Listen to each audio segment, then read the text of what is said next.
Hello, my name is Waylon Lewis, and every week we'll bring you a new podcast with Elephant Journal. Hey everyone, this is a tired Waylon.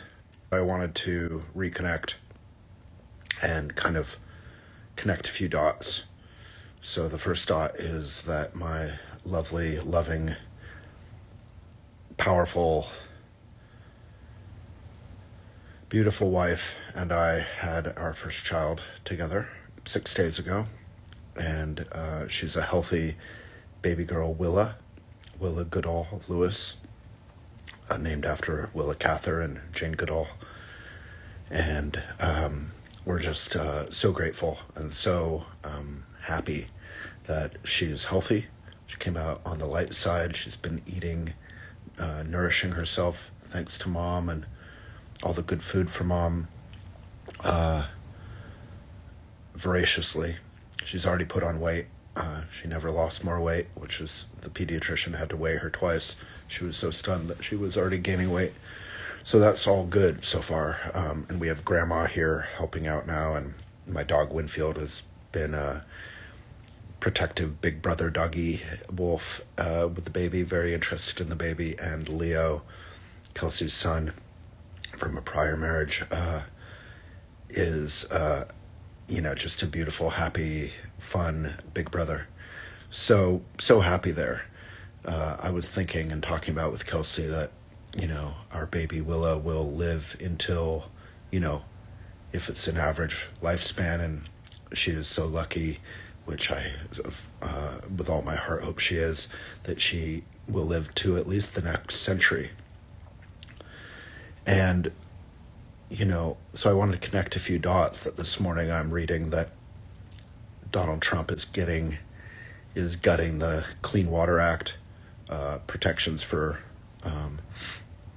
marshes and rivers, and he's taking about 100 other actions just in the last couple months to transform the EPA and all that we do to protect endangered species, and invest in solar or wind and flipping that on its head. And we already subsidize.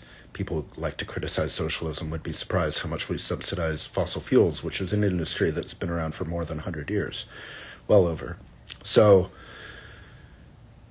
this planet, we used to have a couple major floods or hurricanes or whatever per season.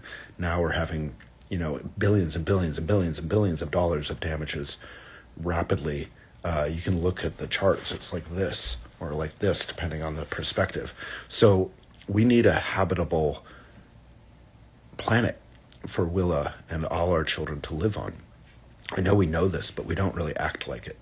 Big oil is pushing us to destroy our own planet, and we need to resist. We can't give them the power. We can't just blame big oil. We have to say, we blame you. We hold you accountable. We blame President Trump and any others who are actively trying to exploit and gut our beautiful national forests, our beautiful oceans, our entire planet, undercutting the plastics treaty that was going to be international.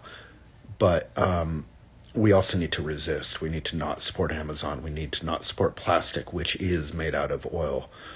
We need to, do what we can do. And I say this in a lot of videos lately, I think, because I'm a new father. And, while I've always talked about it, I've been on the anti-plasticator train for, 20 years. I've been doing videos on this stuff or podcasts.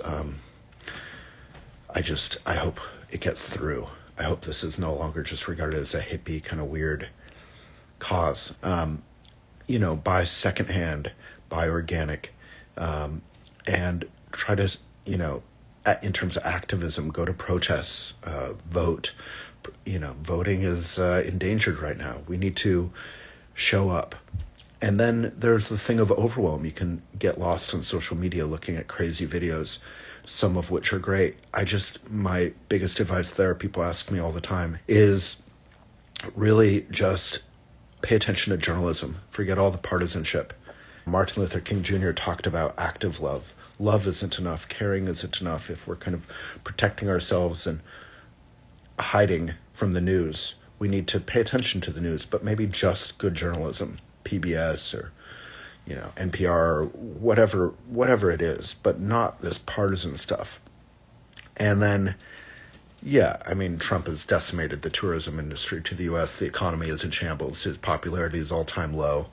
But he's still acting unilaterally. He thinks not only is he the king, of the U.S., he thinks he's the king of the world.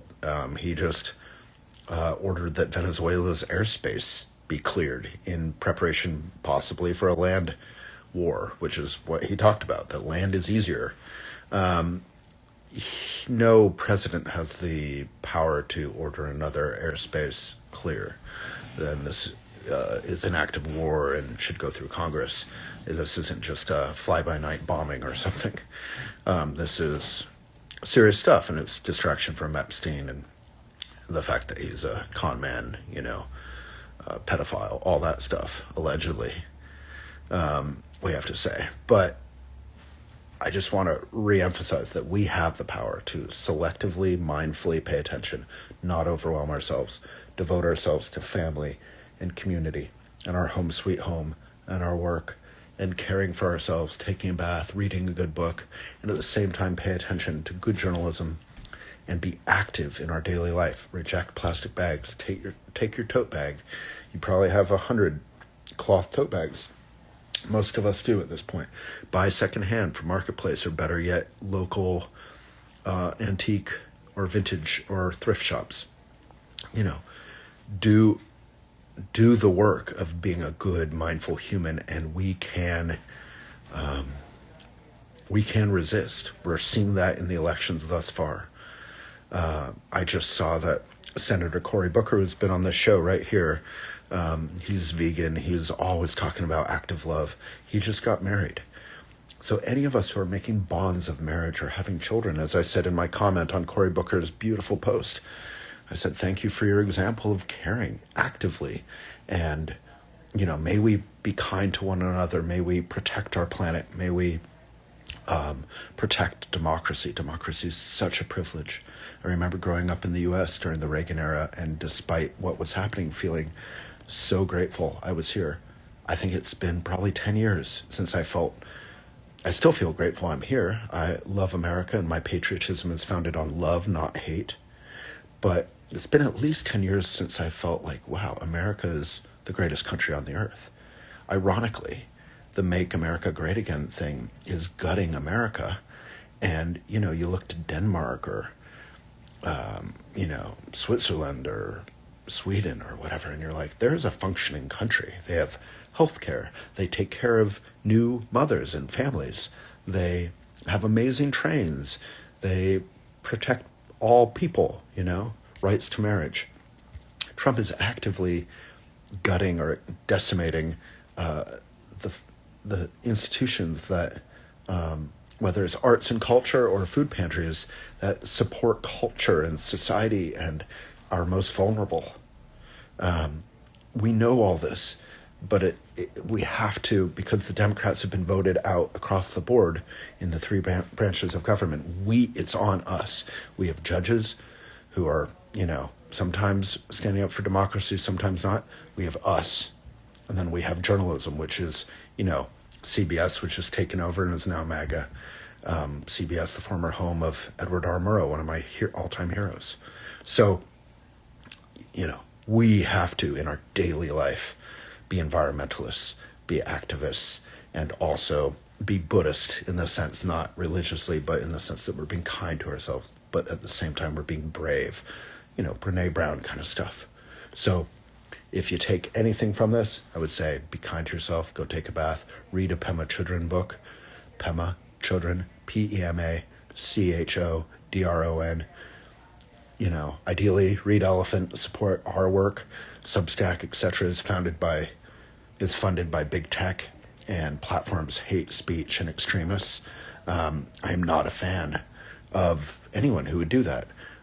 Support independent media, what little is left of it. And